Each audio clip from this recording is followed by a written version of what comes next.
In the blistering heat of a Nevada highway, the line between life and death is often painted in blood and gasoline. They say you shouldn't judge a book by its cover, but on that scorching afternoon, one of the most powerful Mafia bosses on the East Coast learned that lesson in the most brutal way possible. Marin Holloway, a 17-year-old runaway, wanted by the state, starving and terrified, made a choice that day. When a delivery van crushed a young man against the asphalt, Marin didn't run. She stayed. Even when the flames began to lick the sky, even when the roar of black SUVs shook the ground beneath her feet, what happened next wasn't just a rescue.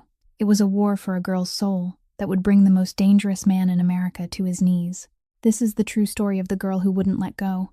If this story moved you, smash that like button and share it with someone who needs to hear it. Subscribe and hit the bell so you never miss another story of courage, survival, and the families we choose. See you in the next one. Marin Holloway walked along the shoulder of Interstate 15, her worn-out sneakers dragging through the scorching gravel. She was 17 years old, but looking at her now, someone might mistake her for a ghost wandering through the desert. An oversized gray hoodie covered her head, hiding the tangled brown hair that hadn't been washed for days. Beneath the heavy fabric, her body was so thin that her shoulder blades pressed sharply against the cloth, like the fragile wings of a bird about to break. Her dark brown eyes never stopped scanning the world around her, alert and wary like a wild animal long accustomed to being hunted. Each time a car sped past, she lowered her head slightly and pulled in on herself, trying to shrink, trying to become invisible beneath the burning Nevada sun. 3 weeks. It had been 3 weeks since she climbed out of her bedroom window in Sacramento and disappeared into the night. Inside the faded pocket of her jeans were $14 and a few loose coins. The old backpack slung over her shoulder held half of a protein bar, an empty water bottle, and everything she owned in the world. She didn't carry a phone because she was afraid of being tracked. She had no identification because she left it behind in that house of hell. All she had were aching legs and the stubborn will to survive. The memory of the last night was still fresh, raw as an open wound. Douglas Pratt, the man the system called her foster father, had come home drunk. Marin could still remember the sharp smell of whiskey, the heavy footsteps on the stairs, and the cloudy eyes filled with hatred when he shoved open her bedroom door. That night she curled up on the floor, her ribs aching so badly she could barely breathe, and she made a promise to herself that if she survived until morning she would never go back. Never.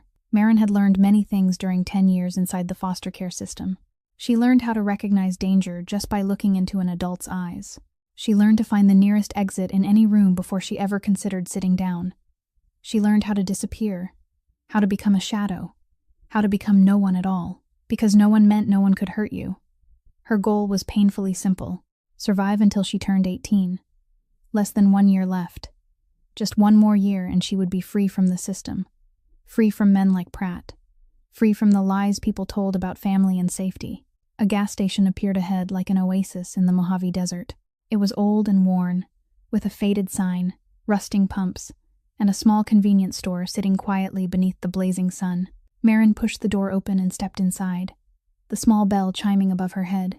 Cold air from the air conditioner rushed against her face like an embrace. She stood there for a moment, closing her eyes, letting the coolness wash over her before walking toward the shelves. 1 bottle of water. That was all she needed. Marin stood at the counter and poured the coins into her palm, counting them one by one. The cashier, a middle-aged woman with sun-bleached blonde hair, looked at her with a mixture of curiosity and pity. Marin hated that look. She didn't need anyone's pity. She only needed to be left alone. Outside again, Marin twisted open the bottle and took a long drink. The cold water slid down her dry throat, and she let out a quiet breath of relief. No one was looking for her. No one cared, and that was both a curse and a blessing. A curse because she was completely alone in this world. A blessing because at least no one was hunting her. Or at least, that was what she believed. Marin was about to start walking again when she suddenly froze. A convoy of black vehicles appeared from the highway, turning into the gas station like a pack of wolves moving in perfect formation. 4 glossy black Escalades. 2 Mercedes Maybachs with dark-tinted windows reflecting the blinding sun. Everything about that convoy radiated one clear message: danger. And Marin Holloway, the girl who had survived by instinct alone, knew she needed to disappear immediately. Marin stepped back 1 pace, the survival instinct sharpened by 10 years of hardship snapping instantly into place.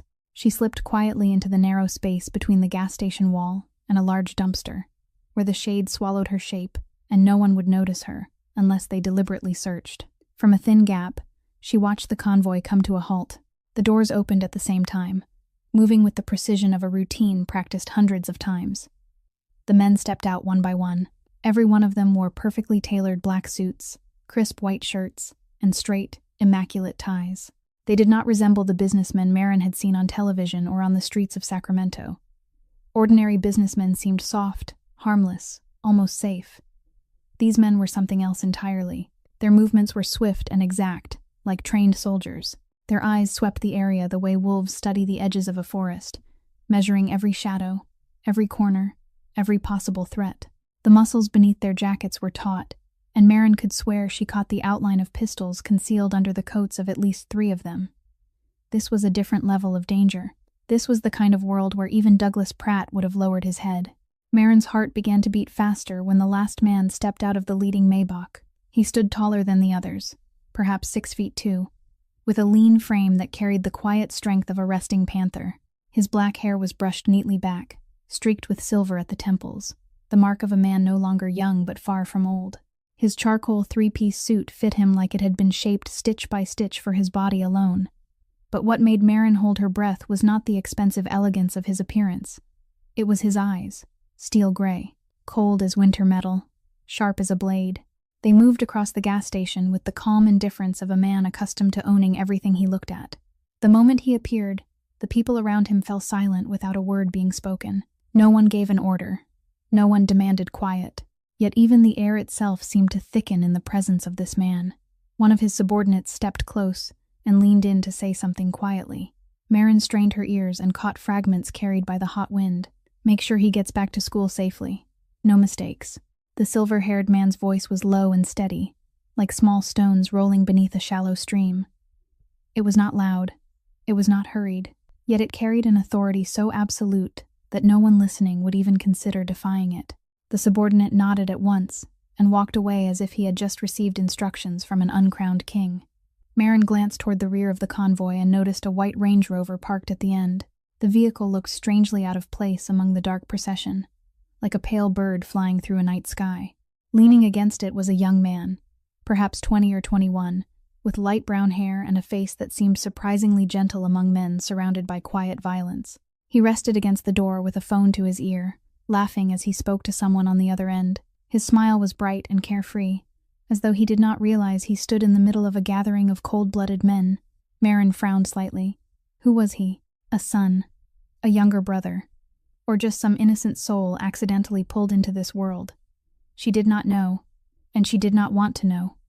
People like her should never become entangled with people like them. Never.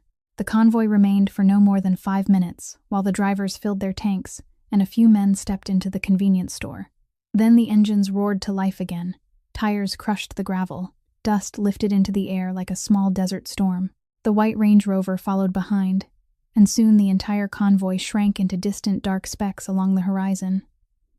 Marin let out a quiet breath of relief and leaned back against the sun-heated wall. She waited 10 minutes, then 20, making certain they were truly gone before stepping out of her hiding place.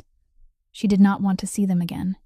She did not want those cold gray eyes to sweep across her, not even for a second. As she walked, Marin told herself she had been lucky. That convoy, those men, that world had nothing to do with her. She was only an invisible ghost on the highway, and she would remain invisible until she reached Las Vegas, found work, and vanished completely from the system. She had escaped, or at least she believed she had. Marin did not know that just 2 miles ahead on the same road, hell was waiting, and that her fate would soon become forever bound to the man with the cold steel eyes she had tried so hard to avoid. 2 miles farther down Interstate 15, Marin sensed that something was wrong before her eyes even confirmed it. Traffic ahead had suddenly ground to a halt. Cars were lined up across the highway like a herd of frightened animals frozen in place. Horns blared from every direction, mixing with distant shouts carried through the hot air. Marin walked along the shoulder of the road, and from that angle she could see straight ahead without the line of vehicles blocking her view. Then she heard it. The first sound was the scream of metal, a tearing shriek that ripped through the air so violently it would stay in her memory for the rest of her life. After that came the explosion of shattering glass, like thousands of crystals smashing against concrete. Then the desperate howl of brakes, shrill and frantic and utterly useless. Marin began moving forward, not entirely sure why her legs had started to run. As she drew closer, the world seemed to slip into slow motion. A white delivery van loaded with heavy equipment was tipping sideways across the road, its front tire blown apart, burnt rubber filling the air with a bitter stench. The van had lost control and burst across the median like a steel monster thrashing wildly out of its cage. And its target was the white Range Rover traveling ahead. Marin recognized that vehicle instantly, the car at the end of the black convoy. The car that belonged to the young man with the gentle smile. In the instant the van came crashing down, Marin felt as if time itself had stopped breathing. She saw twisted fragments of metal folding in on themselves. She saw shards of glass spinning upward into the sunlight, like droplets of water caught in the air. She heard the horrifying crunch as tons of steel collapsed onto the SUV, crushing it against the asphalt as if it were nothing more than a child's toy. Then, everything stopped. A terrible silence spread across the highway for a few seconds before chaos rushed in to fill the space. Marin stood frozen, her eyes wide with horror at the sight before her. The white Range Rover was no longer a vehicle. It was a mangled heap of metal trapped beneath the weight of the overturned van. Broken glass glittered across the pavement like scattered diamonds that were nothing but deception. The smell of burnt rubber mixed with the thick stench of gasoline, flooding her nose with something sharp and frightening. Gasoline.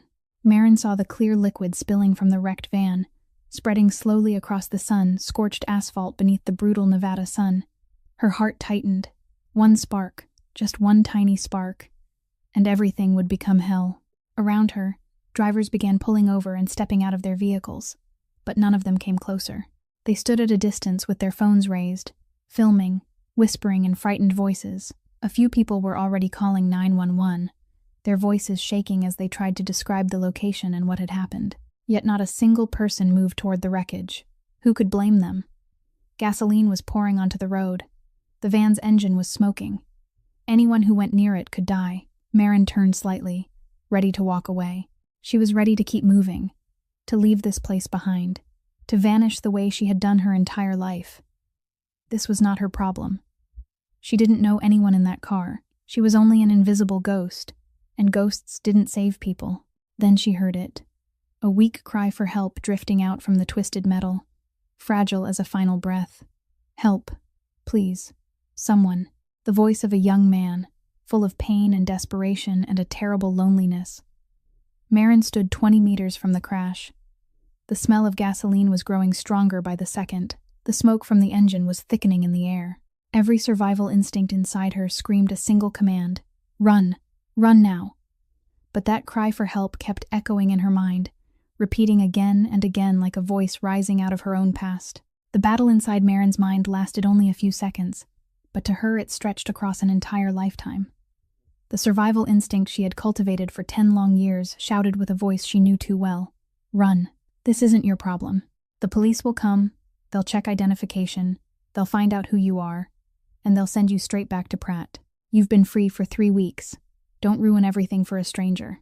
But another voice rose up, smaller and quieter, yet strangely stubborn. Someone in there is dying. Someone is calling for help, and no one is coming. Then fear slipped in, cold and sharp like ice water. You'll die with him. Gasoline is spilling everywhere. The engine is smoking. One spark and you'll burn alive with that car. You're 17 years old. You still have your whole life ahead of you. Don't do something stupid. Marin looked around, searching for someone, anyone, moving toward the wrecked vehicle, but all she saw were dozens of adults standing still. Strong men in business suits, women carrying expensive handbags, truck drivers with arms 3 times the size of hers. All of them stood safely back from the wreckage, phones raised to film or pressed against their ears calling emergency services. Not one person moved forward. Not one person stepped toward the fading cry for help. The memory came without warning, sharp as a blade. Marin saw herself again at 9 years old, curled into the corner of a dark closet, her eyes swollen from crying, her body aching from fresh bruises. She remembered whispering into the darkness, begging someone to come save her, begging any adult at all to hear her voice and take her away from that hell. But no one came. No one ever came. She had waited for 10 years, and the answer had always been silence. Help. Please. The voice from the wrecked car came again, weaker now, more desperate than before, and Marin realized that she couldn't do what everyone else had done to her. She couldn't stand there and turn away while someone slowly died only a few meters from where she stood. The decision came in 3 seconds. Marin threw her backpack onto the ground without caring who might take it or what might happen to it. $14 in her pocket. Half of a protein bar. An empty water bottle. Everything she owned in the world. She didn't care. She ran. Her torn sneakers struck the burning pavement, each step carrying her closer to the smoking wreck of twisted metal. A man in the crowd shouted behind her. "Kid, don't! It's gonna blow!" Marin didn't stop. She didn't look back. She ran faster, her lungs burning from the hot air and the thick smell of gasoline. Inside her mind, one thought rang out as clearly as a bell. If I die today, at least I die doing something right. Not dying in Pratt's house like an abandoned dog. Not dying from despair and loneliness, but dying because I chose to be the person no one had ever been for me. She reached the wreckage and dropped to her knees beside the twisted mass that had once been the white Range Rover. The smell of gasoline here was even stronger, burning her eyes and making her head spin. Smoke from the van's engine drifted around her like poisonous fog. She looked around, searching for a way inside, searching for the source of the desperate voice. The only opening was a narrow space between the van pressing down and the crushed body of the Range Rover. Small, dark, dangerous, but just wide enough for a thin 17-year-old girl. Marin lowered herself to the ground, her stomach pressed against the asphalt. Broken glass sliced into her palms and fresh blood ran across her skin, but she felt no pain. She didn't care. Slowly, she began to crawl forward on her belly, inch by inch, squeezing into the dark gap between the two wrecked vehicles. She had to get inside. She had to find the person who was calling for help, and she would not let go. The gap between the overturned van and the crushed Range Rover was barely half a meter wide, pitch dark and suffocatingly tight. Marin crawled inside, her elbows and knees scraping across the blistering pavement scattered with broken glass. She could feel every pebble, every jagged sliver of metal tearing against her skin, but she did not stop. The smell of gasoline here was so overwhelming that her stomach twisted violently, and nausea rose into her throat. She tried to hold her breath, but the air around her was so thick with fuel that every inhale felt like swallowing poison. Faint light slipped through narrow fractures in the twisted metal, casting thin, pale streaks through the darkness. And in that dim light, Marin saw him.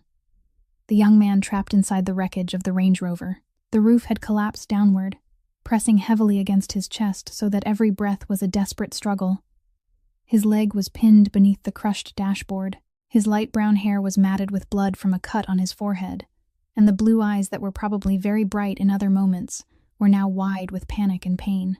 He was about 20, maybe 21, and Marin recognized him immediately as the same young man she had seen leaning against this vehicle at the gas station, laughing into his phone. The one with the gentle smile among the cold-faced men. His eyes met hers, and Marin saw shock flash across his face. "Hey," Marin said, her voice calmer than she actually felt. "Hey, look at me. I'm here now. You're not alone anymore." The young man tried to speak, but only ragged breaths came out. "I can't," he groaned, his voice strangled by pain. "I can't breathe. My dad, he's up ahead." "Don't talk," Marin cut in, her voice firm but gentle. "Save your breath. What's your name?" Weston. "I'm Marin," she said, forcing her voice to stay steady. "Listen to me, Weston. The ambulance is coming. I can hear the sirens." It was a lie. Marin heard nothing, except the frightening creak of shifting metal and the distant murmur of the crowd outside. But she needed him calm. She needed him to believe things would be all right, even if she wasn't sure that was true. The van above them suddenly shuddered, metal groaning with a sharp cracking sound like bones snapping. Marin looked up, her heart skipping a beat. The van was tilting, sliding, threatening to collapse completely onto the Range Rover beneath it. If it dropped even one more inch, both of them would be crushed like insects beneath a heel. Weston realized it too. He looked at her, his blue eyes now filled with tears and dread. "You have to go," he said, his voice trembling. "It's going to explode. Please, get out of here." Marin did not answer with words. She reached through the shattered window frame, ignoring the shards of glass that sliced into her wrist, and took hold of his hand. Weston's hand was icy cold and shaking, But the moment he felt the warmth of her grip, he clung to it like a drowning man clutching his final lifeline. "I'm not going anywhere," Marin said, her voice as steady as steel. To hold his hand better, she slid forward until she was lying flat on the gasoline-soaked pavement. The cold liquid seeped through her hoodie and into her skin, stinging and dangerous. She knew that part of her body was now beneath the van. If it collapsed, she would die beside Weston. But she did not let go. Tears streamed down Weston's face, mixing with the blood from his forehead. "Why?" he asked, his voice breaking. "You don't know me. Why are you staying?" Marin looked at him. And in that moment she was no longer a 17-year-old runaway lying beneath a vehicle that might explode at any second. She was the 9-year-old child curled inside a closet, crying in the darkness and waiting for someone to come rescue her. Someone who never came. She was the 12-year-old girl passed from one foster home to another, learning not to hope, because hope only led to disappointment. She was every forgotten child, every abandoned child, every child treated as though they did not exist. She gave him a small smile, a smile so sad it almost hurt to see. "Because I know what it feels like to cry for help and have no one come." Weston stared at her, his blue eyes wide with silent understanding. Then he tightened his grip on her hand, as though she were the only thing keeping him from falling into the darkness. They lay there together in the suffocating shadow between the two wrecked vehicles, their hands locked together, waiting for death to come for them. Or waiting for a miracle. The screech of sudden braking tore through the air, followed by the violent slam of car doors that cracked like gunshots. The black Escalade convoy had turned around, racing back against traffic on the highway with reckless speed. Only minutes earlier they had realized the white Range Rover had gone silent.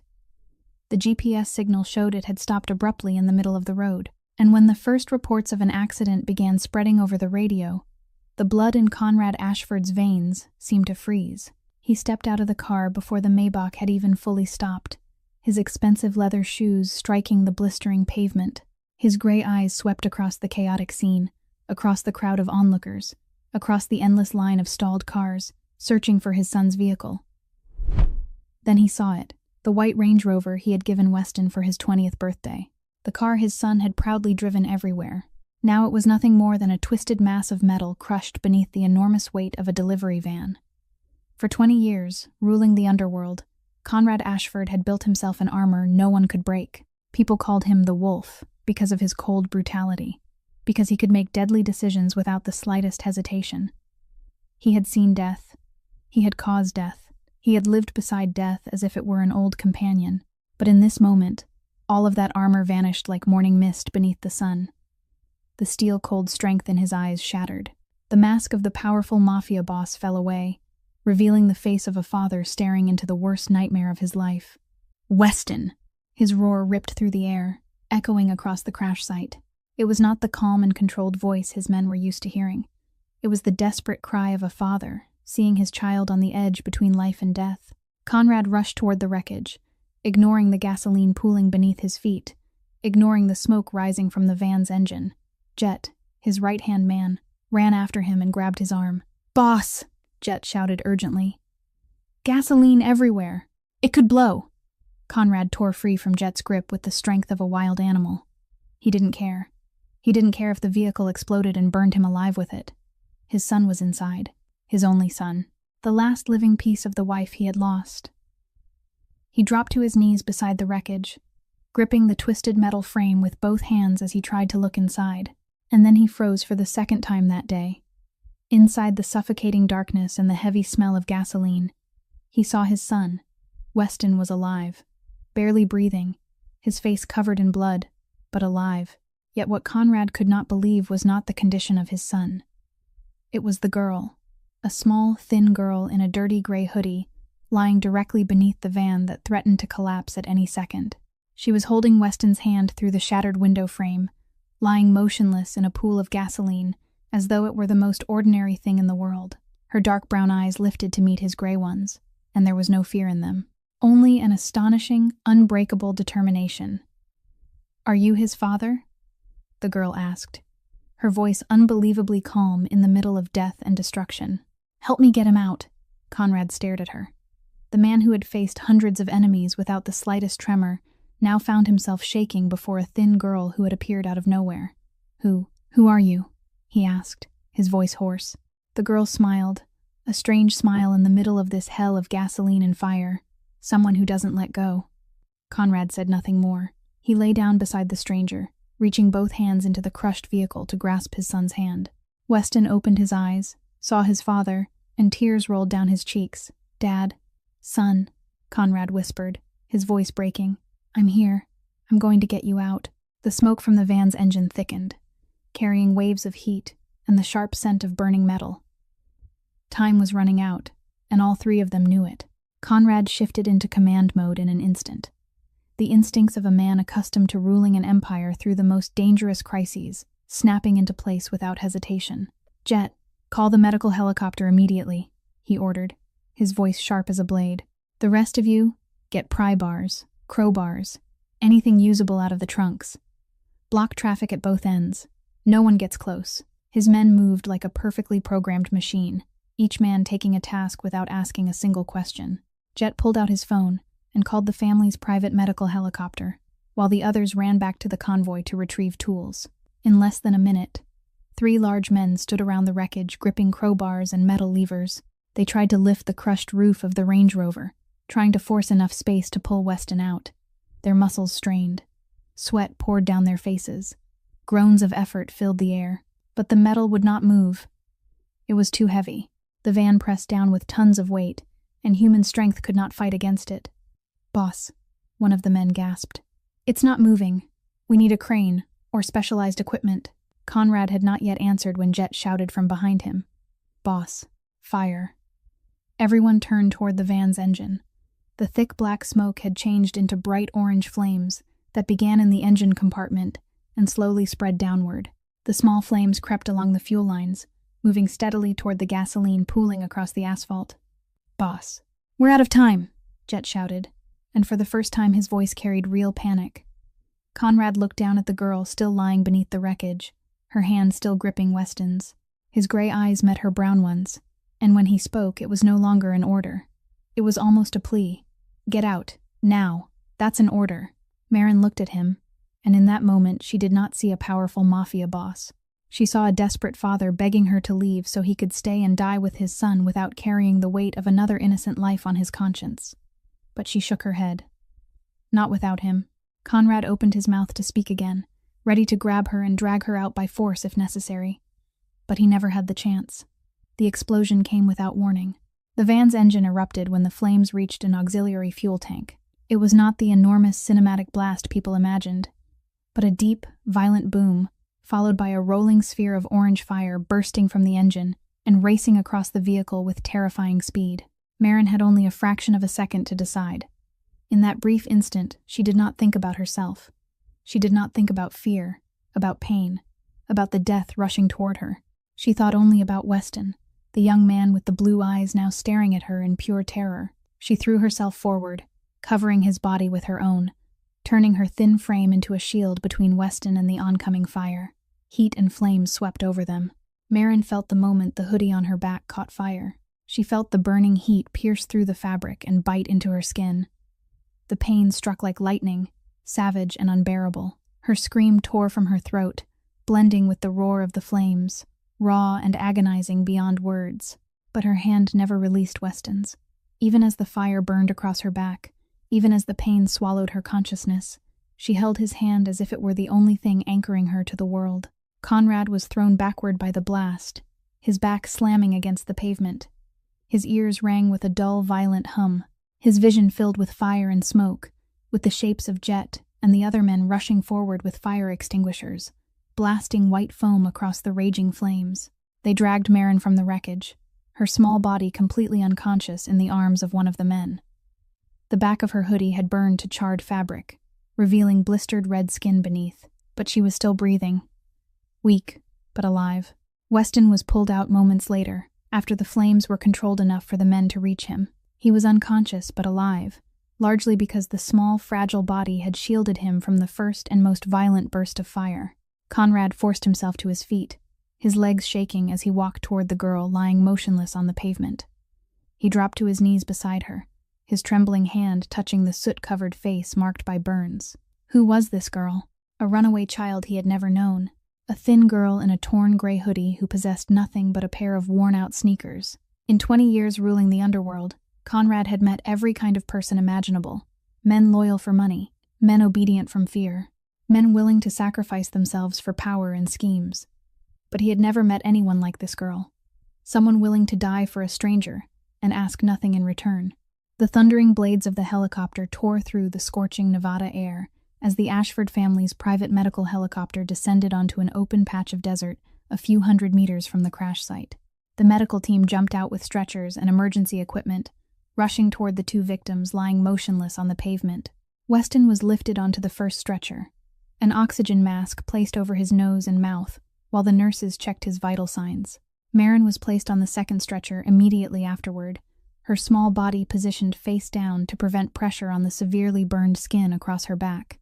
Conrad climbed into the helicopter last, refusing to allow anyone to treat the small cuts and minor burns on his hands. He sat down between the two stretchers, his eyes never leaving his son and the strange girl who had saved him. Weston was unconscious but stable. The doctor aboard the helicopter reported that he had several broken ribs, a mild lung injury, and numerous cuts from shattered glass, but none of the injuries threatened his life. He would live. Marin was different. The girl had burns covering more than 30% of her body, most of them across her back and shoulders where she had taken the flames meant for Weston. Her condition was serious. She would require skin graft surgery and intensive treatment. The doctor spoke in a low, careful voice when he said that the next 24 hours would decide everything. Conrad studied the girl's face, small and pale beneath streaks of soot and the red edges of burn injuries. Even in unconsciousness, her expression carried a strange kind of peace, as if she had finally fallen into a deep sleep after many nights without rest. She was so young, 16, perhaps 17 at most, just a child. During the 20 years he had lived and worked in the underworld, Conrad had witnessed nearly every cruelty human beings were capable of inflicting on one another. He had seen betrayal from men he trusted most. He had seen greed turn friends into enemies. He had seen death arrive in countless forms, sometimes as quick as a bullet, sometimes as slow as poison.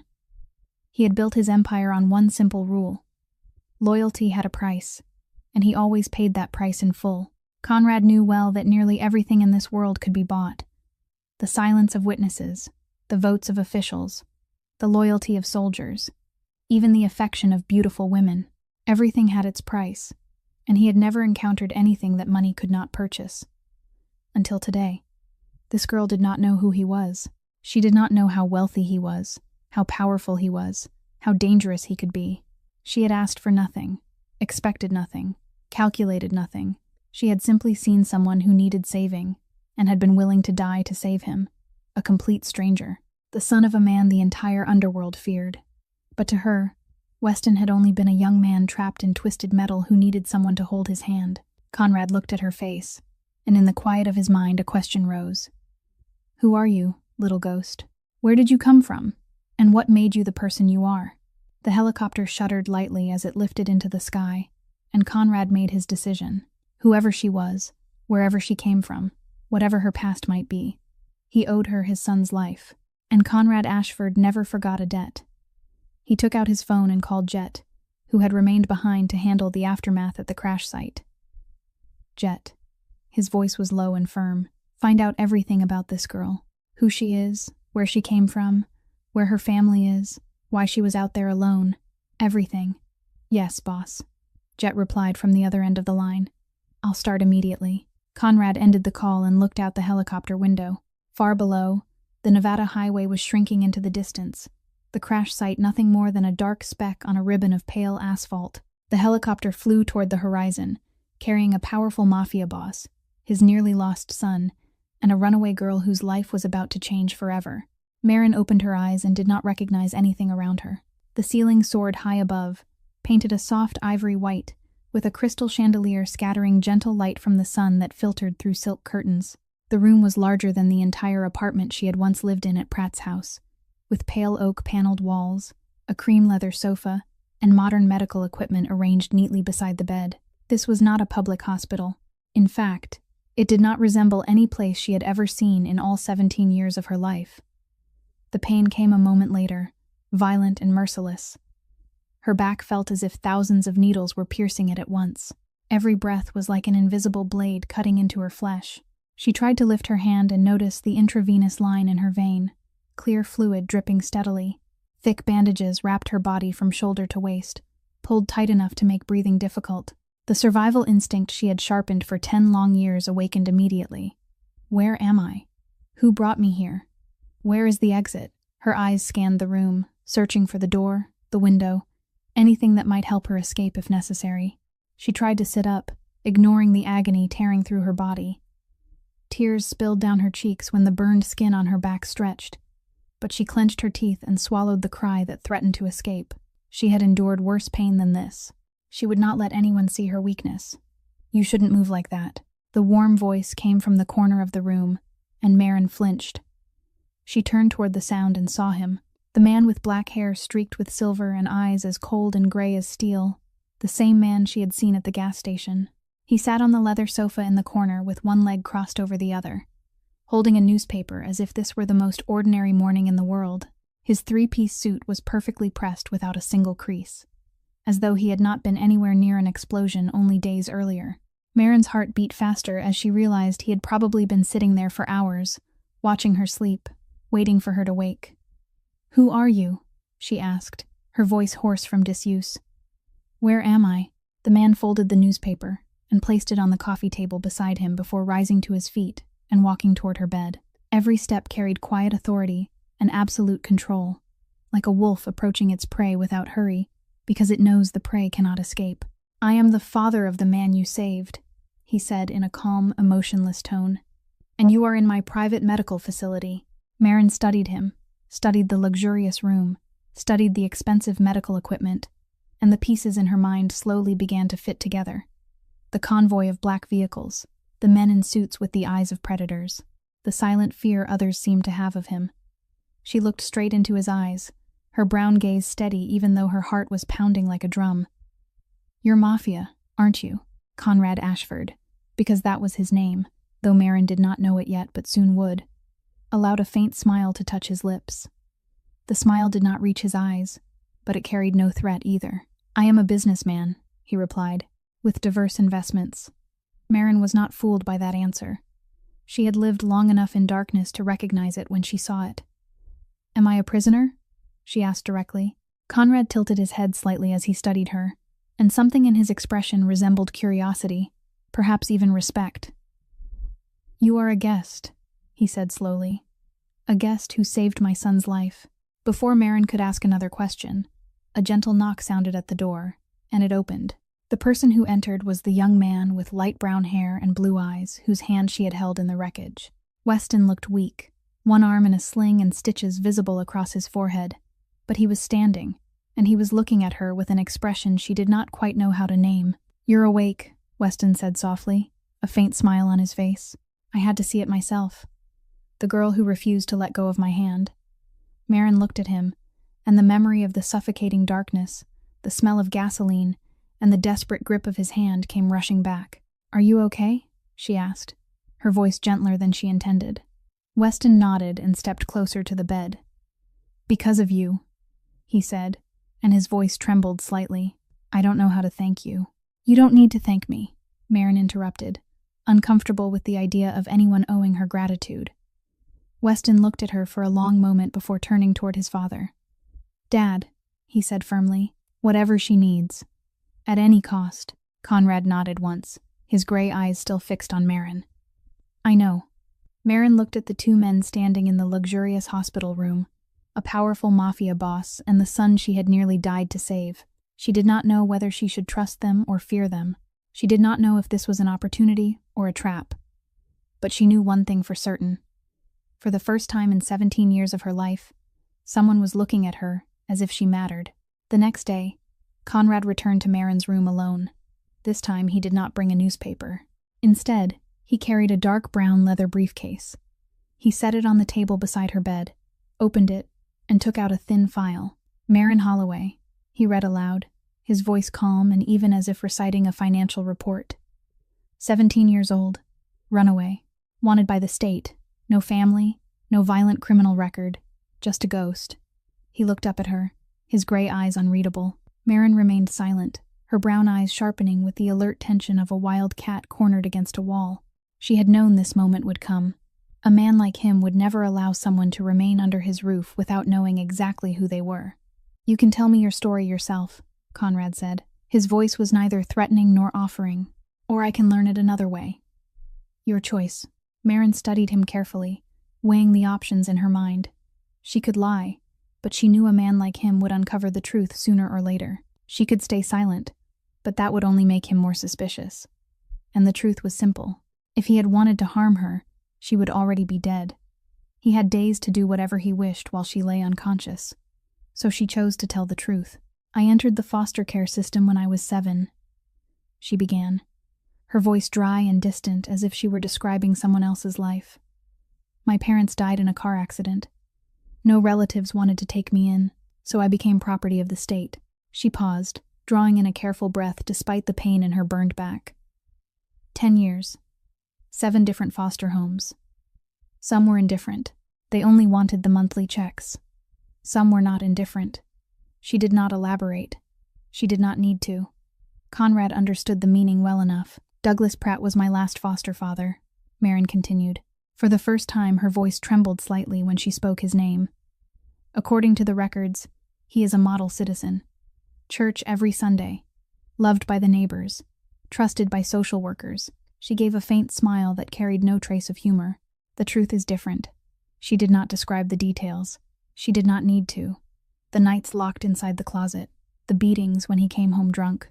The threats whispered in her ear if she dared tell anyone. And the final night, when he staggered through the door in a drunken rage and left her with a cracked rib. "I ran, because I knew that if I stayed, I would not live to see 18, she finished, her tone cold and detached as if discussing the weather. The room fell into silence. Maren watched Conrad, waiting for his reaction.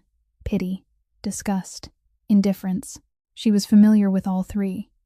But what she saw surprised her. Conrad's face remained calm, yet his hand had tightened into the armrest of the chair so hard that his knuckles had turned white. His jaw was clenched, and inside those cold gray eyes she saw a fire beginning to burn. Not anger at her, anger for her. "This Douglas Pratt," Conrad said at last, his voice low and dangerous like distant thunder before a storm. "He is still out there." Maren nodded. "He is probably looking for me. The state will return me to him. That is how the system works." Conrad stood and walked toward the window, his back turned to her. Sunlight cut across his silhouette, turning him into a dark figure framed against the bright glass. "Not anymore," he said quietly, though the weight of the words sounded like a vow. "From this moment on, you are under my roof. No one touches you. Not the police, not the state, not Pratt. No one." Maren stared at his back, struggling to understand. "Why?" she asked softly, her voice trembling. "You do not know me." Conrad was silent for a long moment. Then he turned back toward her, and for the first time Maren saw something different in his eyes. Not coldness, something older. A pain that had cooled over time but had never truly healed. 5 years ago my wife was killed, he said, his voice heavy like stone. I could not protect her. I had an empire, hundreds of men working for me, money and power beyond measure, and still I could not protect the woman I loved. He stepped closer to Maren's bed, his eyes fixed on hers. But you, a child no one cared about, a runaway girl with nothing in the world, protected my son. You gave me a chance to repay a debt I owe the universe. Something inside Maren broke open, not in pain, in release. Tears spilled down her cheeks and she could not stop them. For the first time in 10 years, someone truly wanted to protect her. Not for a monthly payment, not out of obligation, but because they actually cared. Rest now, Conrad said gently, his voice softer than she had ever heard it. Heal. We will deal with everything together. He walked out of the room, leaving Maren alone with her tears and the first fragile spark of hope she had felt in an entire decade. A week passed, and Maren had recovered enough to walk around the room without assistance. The burns across her back still throbbed whenever she moved, but Dr. Webb said she was healing faster than expected. Youth and remarkable resilience, he had said. Maren knew the truth was simpler than that. She was used to pain. Her body had learned to heal quickly during the years she survived in Pratt's house.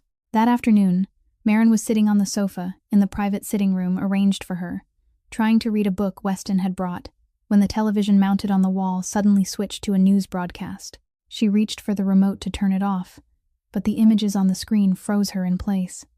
It was footage of the crash. Someone in the crowd that day had recorded everything. The video showed Marin running toward the burning wreckage, crawling into the narrow gap between the vehicles, and then the explosion. The footage replayed in slow motion, zoomed in, analyzed from every angle. The reporter called her the girl who wouldn't let go and the angel of the Nevada highway. They praised her courage, comparing her to heroes from action films, wondering about the identity of the mysterious girl who had risked her life to save a stranger. Then the screen changed to another image. Her identification photo from the state records. Marin Holloway, 17 years old, runaway minor, wanted by the state of California. The reporter explained that she had fled from her legal guardian 3 weeks earlier and was considered a vulnerable runaway who needed to be returned to a safe environment. The blood in Marin's veins turned to ice. They had found her. They knew who she was, and they would send her back to Pratt. Don't watch that garbage. Weston's voice came from behind her, and she turned to see him standing in the doorway, his face dark with anger as he looked at the television screen. He walked over and sat beside her, reaching for the remote and switching the television off. But Marin could not ignore what she had just seen. "They are going to take me back," she said, her voice trembling. "They will send me back to him." Weston looked at her, and something hard and unyielding appeared in his blue eyes. "Over my dead body," he said, his voice completely serious. "And believe me, my father has already made it clear. Anyone who wants to touch you will have to go through him first." In the room next door, Conrad was watching the same broadcast. His gray eyes darkened like a storm gathering over the sea as he watched Marin's face on the screen beneath the scrolling headline, labeling her a dangerous runaway. He had known this moment would come. He simply had not expected it to come so quickly. The doorbell rang less than an hour later. Jet went to answer the door and returned with a tense expression. "Boss," he said briefly. "Social services, with police." Conrad nodded and stood, adjusting the collar of his suit. "Show them into the main living room, and keep Marin in her room." In the front hallway, a middle-aged woman with neatly cropped gray hair stood between 2 uniformed police officers. She carried a leather briefcase and a folder of documents, her expression stern like a judge preparing to deliver a verdict. "I am Patricia Dunn, from Child Protective Services," she said when Jet escorted them inside. "We have a court order. Marin Holloway is a minor under the custody of the state." Jet stood between them and the interior hallway of the house, his arms crossed over his chest like a wall of stone. "The patient is still recovering," he said coldly. "No visitors." Patricia frowned, her voice sharpening. "This is not a request. She is a runaway minor." Before Jet could reply, a deep voice spoke from the staircase. "Is there a problem here?" Conrad Ashford descended the stairs with measured, confident steps. He wore a flawless gray 3-piece suit, his hair neatly combed back, looking as though he were heading to a boardroom meeting rather than confronting the police inside his own home. Patricia turned toward him, and Marin could almost see the moment she realized who she was facing. The color drained slightly from her face, though she struggled to maintain her professional composure. "Mr. Ashford," she said, her voice less firm than before, "we have a court order to return Marin Holloway to state custody." Conrad stopped a few steps away from them. His gray eyes passed over the 3 visitors with the distant indifference of a man observing minor obstacles in his path. "That girl suffered 3rd-degree burns across more than 30% of her body while saving my son," he said, his voice cold as ice. "She is not going anywhere until she has fully recovered. If you wish to argue the matter, you may speak with my attorneys." As if the moment had been rehearsed, the door to the study opened, and a woman stepped out. Catherine Mercer. Short platinum hair, an elegant gray suit, and eyes sharp enough to cut glass. She carried a stack of documents and handed them directly to Patricia. "A temporary stay issued by Judge Holt," Catherine said calmly. "Marin Holloway will remain here under medical supervision until the next hearing. You may leave now." Patricia scanned the document quickly, her lips pressing into a thin line. She looked up at Conrad, and something in her eyes was both anger and warning. "This is not over, Mr. Ashford," she said before turning and walking out, the 2 police officers following behind her. Conrad watched them until the door closed, then turned his gaze toward the hallway that led to Marin's room. He knew she had heard everything from the corridor. "They will return," he said quietly, though his voice carried the weight of a promise. "But but so will we." He turned and walked away, unaware that somewhere else in the city another pair of eyes was watching the news about the mysterious girl inside the Ashford estate. And those eyes did not belong to the police. Those eyes belonged to a man sitting in the darkness of another mansion, dozens of miles from the Ashford estate, yet no less luxurious. The luxury here, however, carried a different tone. If Conrad's home radiated controlled power, this place radiated something far colder. Heavy curtains sealed every window, allowing no light to enter. The furniture was dark and severe, its sharp lines designed more to intimidate than to welcome. And the man sitting at the center of the room, in a black leather armchair that resembled a throne, was the source of that chill. Preston Vance, 45 years old, leader of the Vance family, and the longtime enemy of the Ashford dynasty. His pale blonde hair was slicked back. His face was angular, marked by a nose that had once been broken. His pale blue eyes were cold and lifeless, like the eyes of a dead fish. He was watching the report about the Nevada highway accident on a massive television screen, a glass of whiskey turning slowly in his hand. When the footage of the mysterious girl running into the fire played for the third time, Preston switched off the television and turned toward the man waiting quietly in the corner of the room. "Tell me what you know," he said. His voice was smooth as velvet, yet heavy with threat. The subordinate, a large man with a scarred face, stepped forward and bowed his head slightly. "Ashford is distracted, sir. His son nearly died. Now he is busy playing foster father to some street girl from the foster care system. He even confronted social services and the police this afternoon." Preston chuckled softly, though the sound never reached his eyes. It resembled the hiss of a snake more than the expression of amusement.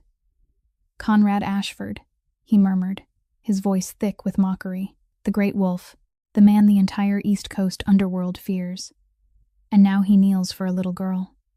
He placed the whiskey glass on the table and rose, walking toward the window to stare into the darkness outside. "He is emotional. He is distracted. This is the opportunity we have been waiting for." The subordinate nodded, excitement flashing in his eyes. "Should we strike his territory now, sir?" Preston lifted a hand, silencing him. "Not yet," he said thoughtfully. "Let him grow more attached to the girl. Let him fight the system, the courts, the police. Let him stretch himself thin across every battlefield."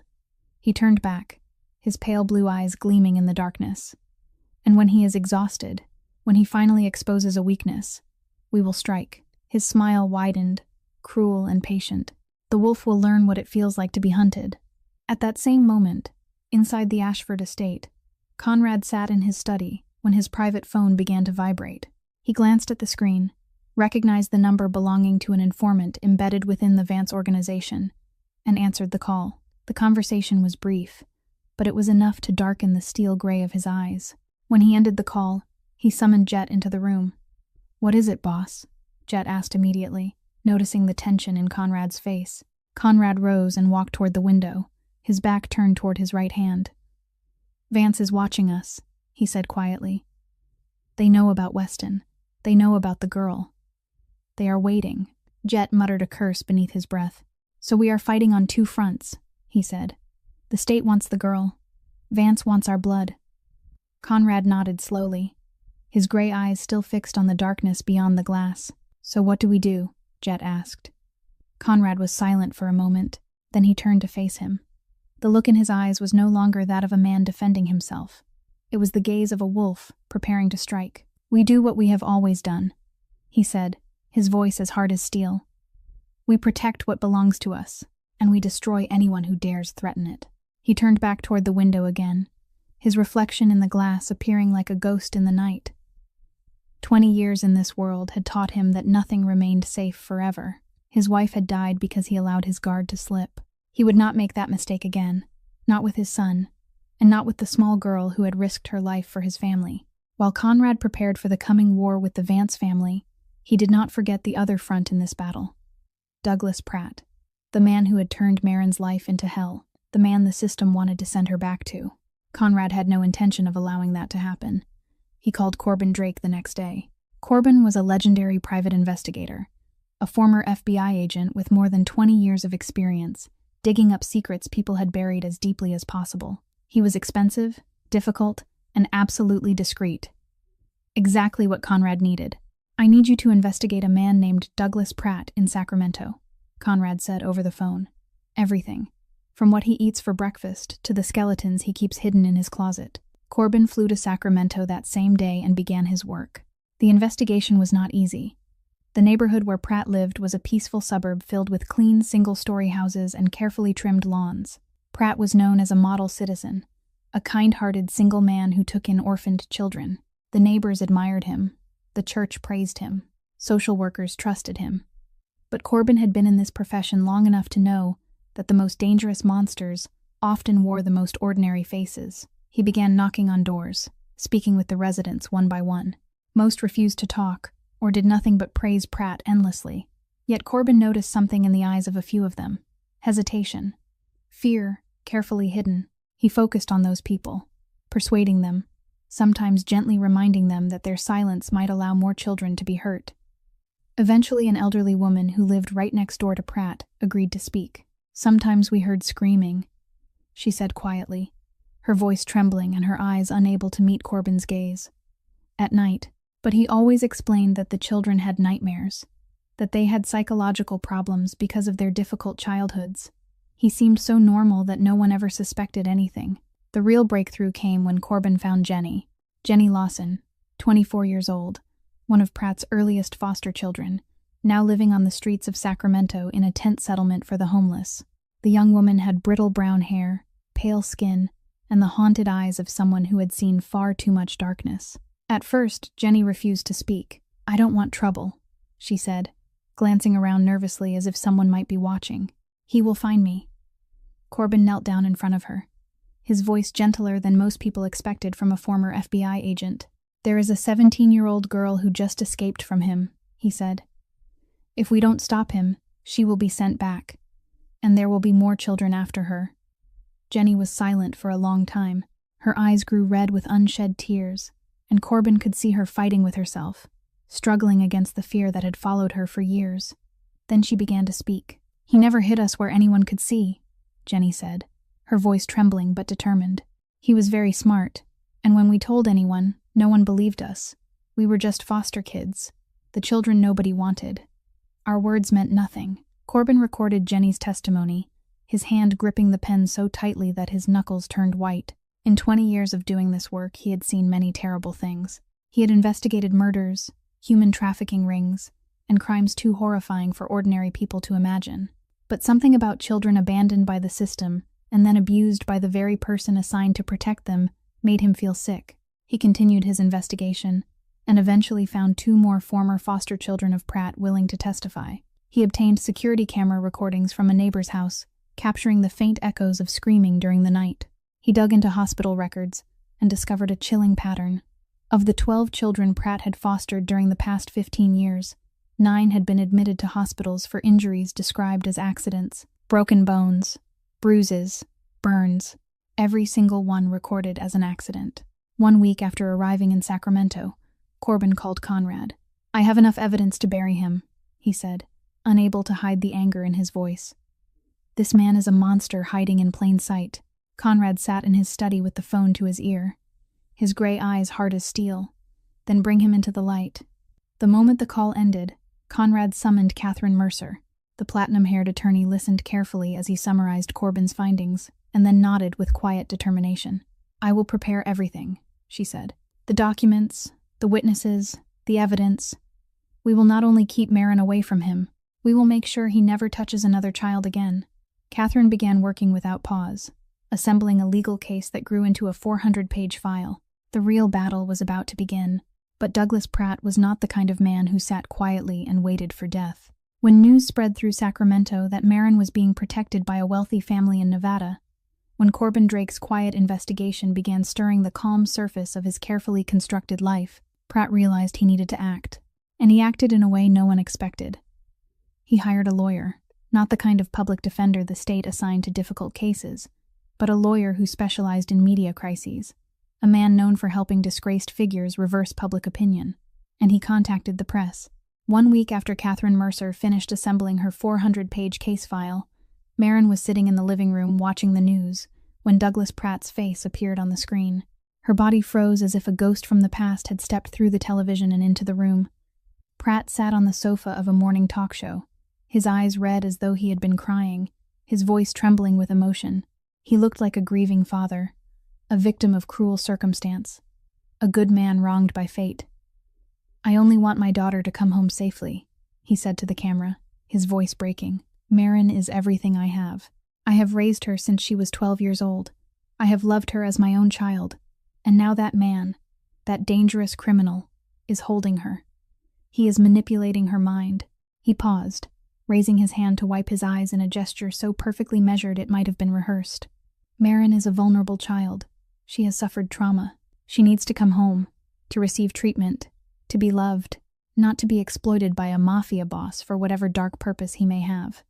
The broadcast shifted back to the reporter in the studio, reading the headline scrolling across the bottom of the screen. "Notorious mafia boss abducts vulnerable teenage girl. Is Marin Holloway a victim of organized crime?" Marin felt the air leave her lungs. She stared at Pratt's face on the television, the same face she had seen twisted with drunken rage, the same face that had looked down at her when she lay curled on the floor clutching her aching ribs. And now that face was performing grief before millions of viewers. "They are making him the victim," she whispered, her voice shaking. "They are making Conrad the villain." Weston walked into the room at that moment. When he saw what was on the screen, his face drained of color. He switched off the television immediately and turned toward Marin, but she had already risen to her feet, trembling uncontrollably. The situation grew worse with each passing day. News outlets rushed to cover the story, but the perspective had completely shifted. Instead of the heroic girl who wouldn't let go, Marin was now described as a fragile teenager being manipulated by organized crime. Instead of a father saving his son, Conrad was portrayed as a mafia boss kidnapping a minor. The hashtag #SaveMarin began spreading across social media, but the voices using it believed they were saving her from Conrad, not from Pratt. Pressure arrived from every direction. Police demanded additional search warrants. Conrad's legitimate business partners began to worry and withdraw their support. Investments were frozen. The reputation of the Ashford family had never suffered damage like this before. One night, Marin walked quietly to Conrad's study. She stood in the doorway, thin and trembling in the nightgown Weston had bought for her, looking like a small ghost inside the vast room. "I should leave," she said, her voice hoarse. "I am destroying everything you built. I am not worth." Conrad lifted his head from the papers spread across his desk, and the look in his eyes stopped her words. "Don't," he interrupted, his voice trembling in a way she had never heard before. "Never say that you are not worth it." He stood and walked toward her, and for the first time since she met him, Marin saw the calm authority leave his face. His gray eyes no longer looked like cold steel. They burned with something fierce and alive. "In my world, when you claim someone as your own, you do not abandon them," he said, each word heavy as stone. "Never. I could not protect my wife. I will not fail again." Marin stood there looking up at the most powerful man she had ever known, a man feared throughout the underworld, and she saw in his eyes the pain of someone who had once lost everything and sworn never to let it happen again. She did not cry. She had cried too much in her life already. Instead, she stepped forward and gripped the sleeve of his suit jacket, her small hand clutching the expensive fabric, as if it were the only lifeline she had left. Her eyes said everything she could not find the words to express. Conrad placed his hand on her shoulder, his large palm warm and steady. "We will fight," he said calmly, his composure returning. "Together, until the end." A moment later, he called Catherine Mercer into the study. When the platinum-haired attorney entered the room, Conrad was already seated behind his desk again. The cold steel had returned to his gray eyes, but now it carried a new determination. "Change the strategy," he said briefly. "We are no longer defending. We attack. It is time the world sees who Douglas Pratt truly is." That night, Marin could not sleep. She lay in bed, staring at the ceiling, her mind spinning with images from the news broadcast, with Pratt's carefully rehearsed face, with the fear that everything might collapse and she would be dragged back into hell. Around 2 o'clock in the morning, she gave up trying to sleep. She sat up and walked to the window, looking out into the dark garden beyond. A thin crescent moon cast faint silver streaks across the perfectly trimmed lawn. She was about to turn back toward the bed, when the survival instinct sharpened by 10 long years suddenly stirred inside her mind. Something was wrong. Marin narrowed her eyes and studied the darkness. At first, she saw nothing. Then she noticed it. A figure moving along the eastern wall where the security lights did not reach, then another, and a third. They moved quickly, silently, professionally, and they definitely were not the security guards of the Ashford estate. Maren did not panic. She did not scream. Instead, she stepped quietly away from the window and walked to the intercom panel mounted on the wall, the one she had been shown how to use when she first arrived. She pressed the button connecting to the security room, her voice low but clear. "Jet, someone is climbing over the eastern wall. 3 men. They are not ours." Jet's response came with astonishing speed. Within seconds, a silent alarm spread throughout the house, the kind that alerted security without warning the intruders. Maren looked back through the window and saw dark shapes from the Ashford security team moving through the garden, surrounding the trespassers from every direction. The confrontation was swift and eerily quiet. There were no gunshots, only the muffled sounds of bodies struggling in the darkness. When the garden lights finally came on, Maren saw 2 of the intruders fleeing back over the wall, while the third was pinned to the ground by 3 of Jet's men. Conrad appeared in the garden less than 5 minutes later. He wore a dark robe over his nightclothes, yet his eyes were sharp and alert, as if it were the middle of the day. He looked down at the captured intruder, nodded once to Jet, and the 2 of them disappeared into a room in the basement where Maren had never been allowed to go. She did not know what happened in that room, and she did not want to know. About an hour later, Conrad returned to the main living room where Maren and Weston were sitting together. Neither of them had been able to sleep again after what had just happened. Conrad's face showed no emotion, but Maren could see the quiet fire burning behind his gray eyes. "The Vance family," he said simply as Jet entered the room behind him. "They were planning to kidnap the girl and use her as a hostage to force me to surrender." Weston muttered a curse beneath his breath, his hands tightening into fists. But Conrad was not looking at his son. He was looking directly at Maren, and there was something in his gaze she had never expected to see. Respect. "You saved us," he said slowly, his voice carrying a note that sounded almost like astonishment. "Again." Maren shook her head awkwardly. "I only noticed something was wrong." Conrad smiled, one of the rare smiles she had ever seen from him. "You have good instincts, little one. Perhaps instincts that are too good." Weston rose from his seat and stepped beside his father, his expression more serious than Maren had ever seen before. "Dad, she is not just the girl who saved me anymore," he said firmly. "She is family. Our enemies already understand that. It is time we make it official." Conrad nodded once and turned toward Jet. "Send Preston Vance a message," he ordered, his voice cold as ice. "The girl is untouchable. Anyone who lays a hand on her answers to me directly." "And if he does not listen?" Jet asked. "Then we will have a different conversation," Conrad replied, the weight of a threat heavy in his tone. "After we deal with Pratt." He turned back toward the 2 young people standing before him, his son, whom he had raised for 21 years, and the 17-year-old girl Fate had brought into his family only weeks before. Both of them carried wounds for each other. Both of them had proven their loyalty. "Then we make it official," Conrad said, his voice carrying the finality of a man who had made an irreversible decision. "In court, once and for all." The courtroom was packed on the morning the hearing began. Reporters crowded the back rows, cameras and video equipment forbidden, but notebooks overflowing with hurried handwriting. The public had followed this case for weeks, from the story of the girl who would not let go to the accusations about a Mafia boss kidnapping a vulnerable child. And now they had come to hear the truth with their own ears. Douglas Pratt sat at the defendant's table beside his attorney, a middle-aged man in a gray suit whose confidence bordered on arrogance. Pratt had prepared carefully for this day. He wore a conservative navy blue suit, a modest striped tie, his hair neatly combed. He looked every bit the image of a respectable citizen, a devoted foster father falsely accused. The confident smile on his lips even widened when he glanced across the courtroom to where Maren sat between Conrad and Weston. Catherine Mercer rose from her seat and walked toward the podium, carrying a thick file in her hands. She placed it down with a firm sound that echoed across the silent courtroom. "Your Honor," she began, her voice clear and sharp like the edge of a surgeon's blade. "In my possession is a 400-page file of documentation proving that Douglas Pratt is not the exemplary foster parent he claims to be. He is a systematic child abuser who has caused injuries to at least 9 of the 12 children who have lived under his roof over the past 15 years. Pratt continued smiling, leaning toward his lawyer to whisper something as though these accusations were nothing more than a passing joke. But that smile began to fade when the first witness was called.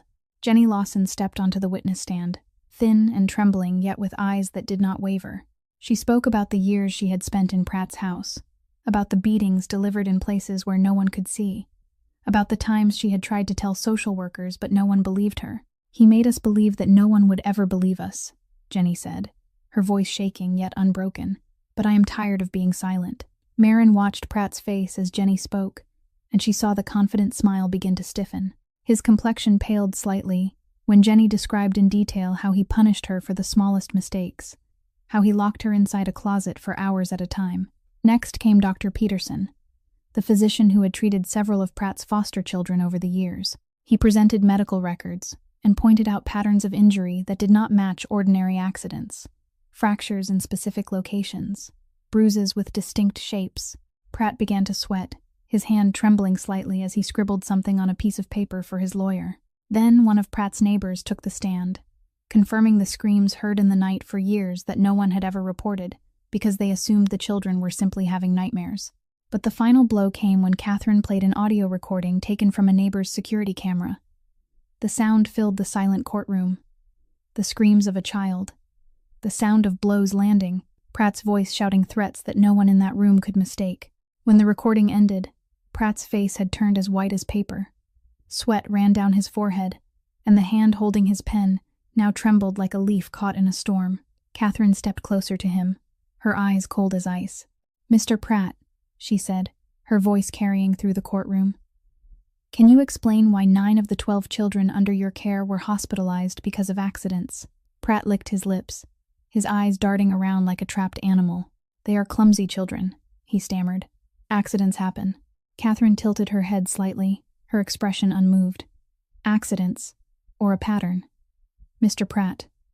And that was when Pratt collapsed. He leapt to his feet, his face flushed crimson, veins bulging along his neck. "That girl is a liar," he shouted, pointing a shaking finger toward Marin. "She always causes trouble. I was only trying to help her. I am a good father." Judge Holt slammed the gavel down, the sound cracking through the room like thunder. "Mr. Pratt, sit down immediately." But Pratt did not listen. He continued shouting, the mask of the respectable citizen completely shattered, revealing the monster beneath. His lawyer tried to pull him back into his chair, but it was useless. Judge Holt struck the gavel again and signaled to the court officers. "Based on the evidence presented and the behavior of the defendant, the court orders the immediate arrest of Douglas Pratt on charges of child abuse, unlawful confinement, and deception of the court." 2 officers stepped forward and placed Pratt in handcuffs while he continued to shout, still pointing toward Marin, still insisting on his innocence. As they dragged him down the aisle between the rows of benches, Marin rose to her feet. She did not mean to, but her legs carried her upright without thought. Pratt stopped for a moment and his eyes met hers, and in that instant every ounce of fear she had ever felt toward him simply vanished. She looked straight into the eyes of the man who had turned her childhood into a living nightmare, and she did not tremble. She did not feel afraid. What she felt instead was a strange calm, the quiet peace of someone who had finally become free. Pratt was taken away, his shouting echoing down the hallway until the doors closed behind him. But the hearing was not over. Judge Holt looked down at the documents before him, then raised his eyes toward Marin. "With Mr. Pratt now under arrest, the court must determine the future of Marin Holloway," he said. "Where will the girl go?" Patricia Dunn rose to her feet, straightened the gray jacket of her suit, and walked toward the podium with the quiet confidence of someone who had performed this duty thousands of times. "Your Honor," she began, her voice carrying the firm assurance of professional authority. "Although Mr. Pratt has now been placed under arrest, the Department of Child Protective Services still recommends that Marin Holloway be placed in a specialized care facility until she reaches the age of 18. Marin felt her heart sink inside her chest. She looked at Patricia, the woman continuing her statement with a face that showed not the slightest trace of emotion. "The reason is clear," Patricia went on. "Mr. Conrad Ashford, the man currently providing temporary care for the girl, has a questionable past and associations with business activities that cannot be fully verified. He is not a suitable guardian for a vulnerable young woman such as Marin." A murmur rippled through the courtroom. Marin glanced toward Conrad and saw that his face remained calm as stone. Yet she knew the quiet storm burning beneath that stillness. "She speaks of a questionable past without mentioning that the girl nearly died saving my son," Catherine Mercer said as she rose in objection, her voice cold and sharp. Nor does she mention that Mr. Ashford has provided her with the finest medical treatment, a safe home, and the care that the system she represents failed to give her for 10 years. Judge Holt raised a hand to silence them both. The room fell quiet, and he looked down at the documents before him for a long moment. Then he lifted his gaze and rested it on Marin. "Before I make a decision," he said, his voice deep with the weight of a man who had heard far too many stories inside this courtroom, "I would like to hear from Marin herself." "Child, is there anything you would like to say?" Marin froze where she sat. In 17 years of life, no one had ever asked her what she wanted. No one had ever cared about her opinion. She had been nothing more than a number inside a system, a sheet of paper in a stack of files, a child passed from place to place like an unwanted object. And now, for the first time, a judge was asking her what she wished to say. She looked toward Conrad and saw him give a small nod of encouragement. She looked toward Weston and saw him smiling at her with complete faith. Then she stood up. Her legs trembled, but her steps remained steady as she walked toward the witness stand.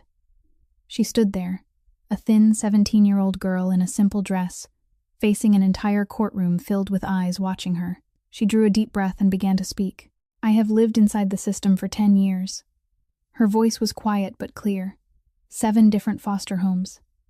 And not one person, not a single one, ever asked what I wanted." She paused, swallowing hard, then continued. "I learned that adults only wanted money, control, power. They wanted everything except me. I was just a way for them to receive a monthly payment.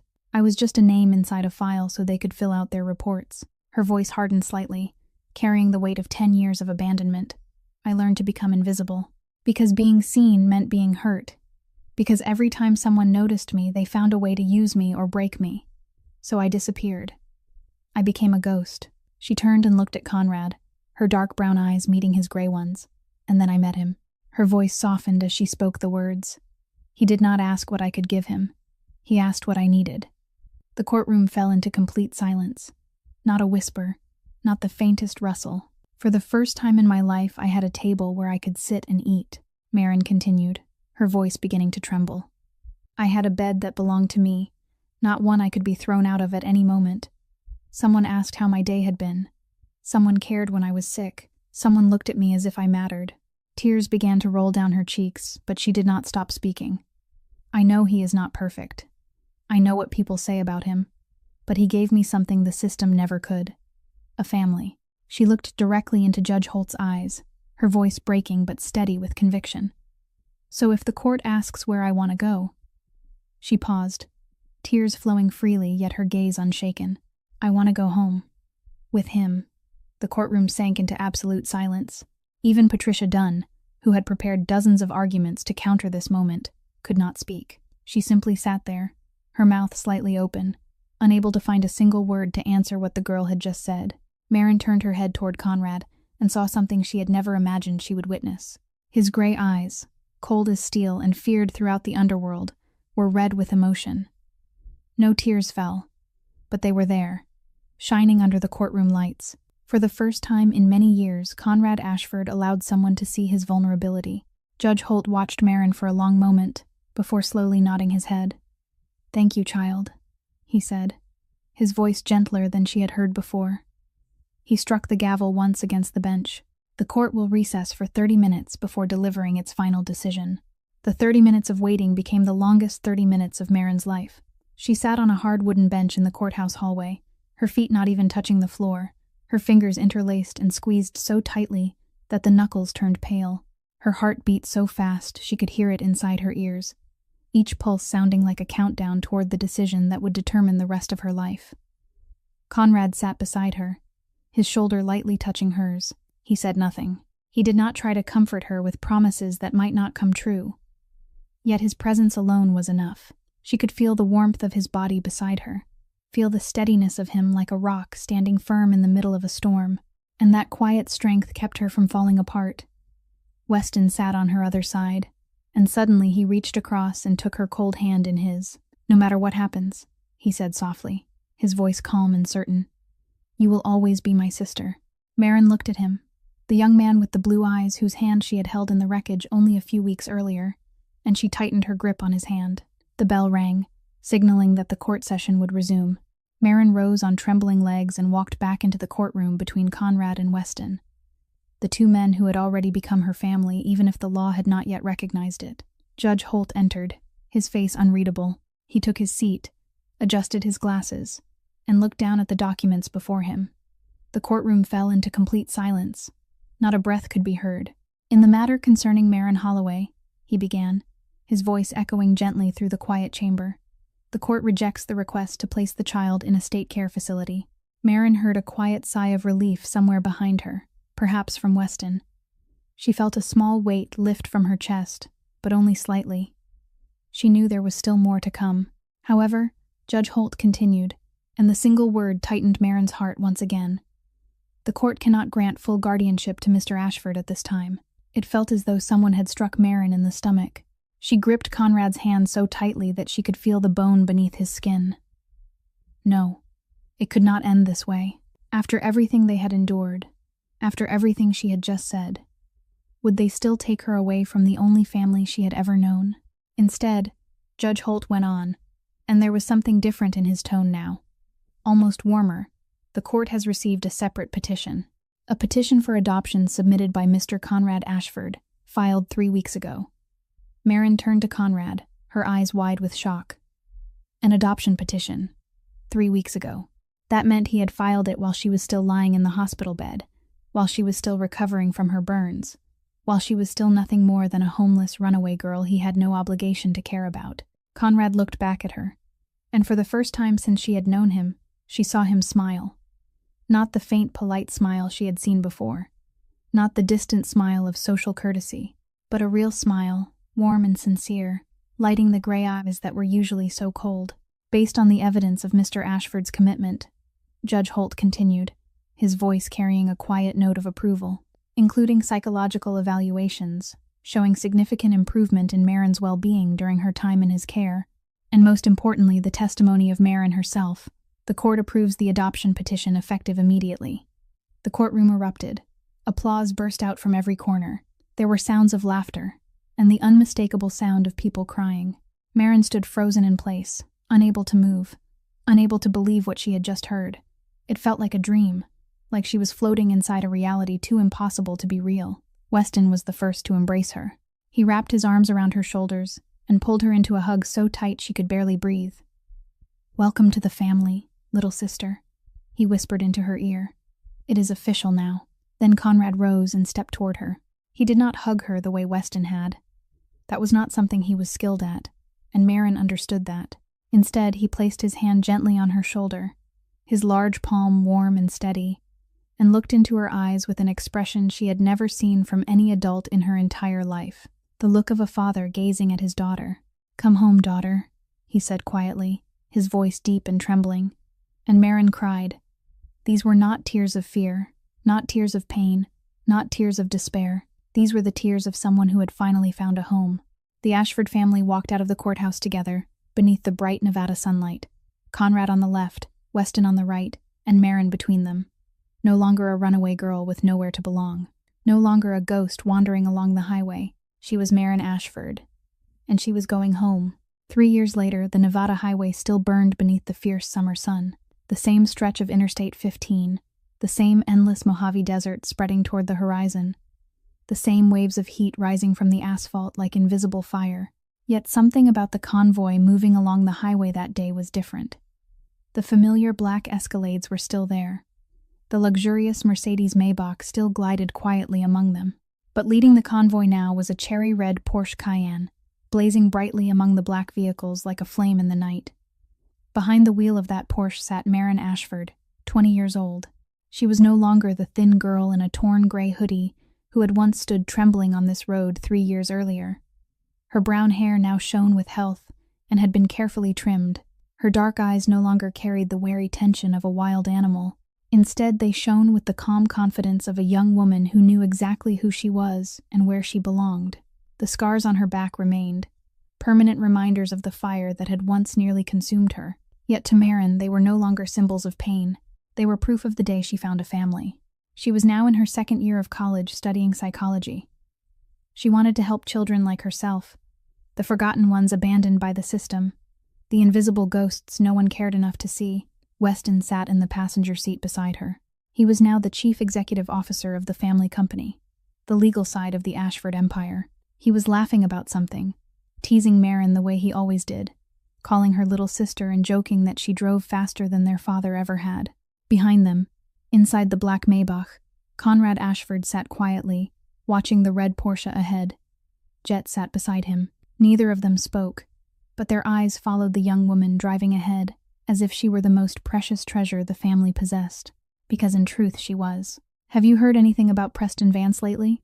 Weston asked casually, as if he were commenting on the weather. "I hear he has been very quiet these days." Maren smiled slightly, her eyes still fixed on the road ahead. Dad sent him a message he could not ignore. Weston let out a soft laugh. The Ashford family never forgets, and we never forgive. He learned that lesson the hard way. "What happened to him?" Maren asked, though she already suspected the answer. Weston shrugged, his expression carrying a strange mixture of pride and danger. "Let us just say Dad made it very clear that touching his family would bring consequences. Vance decided that peace was more profitable than war, at least for now." Maren nodded and did not ask any further questions. She had lived in this world long enough to understand that some details were better left unknown. The convoy continued forward until Maren realized they were approaching the place where the accident had once happened. She slowed the car slightly, her eyes lingering on the repaired stretch of road where, 3 years earlier, her life had changed forever. "Are you all right?" Weston asked quietly, noticing the shift in her mood. Maren nodded. "I am fine," she said. "I was just thinking about something. What if I had run away that day?" Weston was silent for a moment before answering in a serious tone. "Then I would have died. And Dad would have lost everything." Maren glanced at him and then smiled, the bright smile of someone who had discovered the meaning of her own life. She pressed the accelerator. The Porsche roared forward, leaving the place of the accident behind and carrying the past away with it. "It is a good thing I do not know how to give up," she said. Weston laughed loudly. The wind rushed through the open window, lifting Maren's hair, and in that moment she felt freer than she had ever felt before.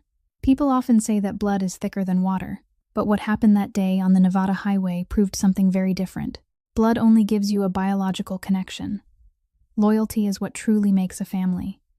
She had begun that day as a runaway girl with nothing left to lose. She ended that day as a daughter with everything to live for. Sometimes it takes an empire to fight against a broken system. But all it takes to face death is one brave girl. Her name is Maren Ashford, and she is the girl who refused to let go. Maren's story leaves us with a powerful lesson about courage, resilience, and most importantly, the true meaning of family. Family is not always defined by shared blood. Sometimes family is the people who choose to stay beside you when the world turns its back. The people who fight for you when you no longer have the strength to fight for yourself. If this story has touched your heart, please take a moment to like and share this video with the people you care about. Do not forget to subscribe to the channel and turn on notifications so you will not miss the emotional stories we bring you every day. We would truly love to hear what you think about this story. Have you ever met someone like Maren in your life? Do you believe that sometimes strangers can become family? Please share your thoughts in the comments below. We always value hearing sincere feelings from the depths of your hearts. Finally, we wish everyone watching this video good health, happiness, and peace in your daily life. Thank you for spending this time with us. Goodbye, and we look forward to seeing you in the next video.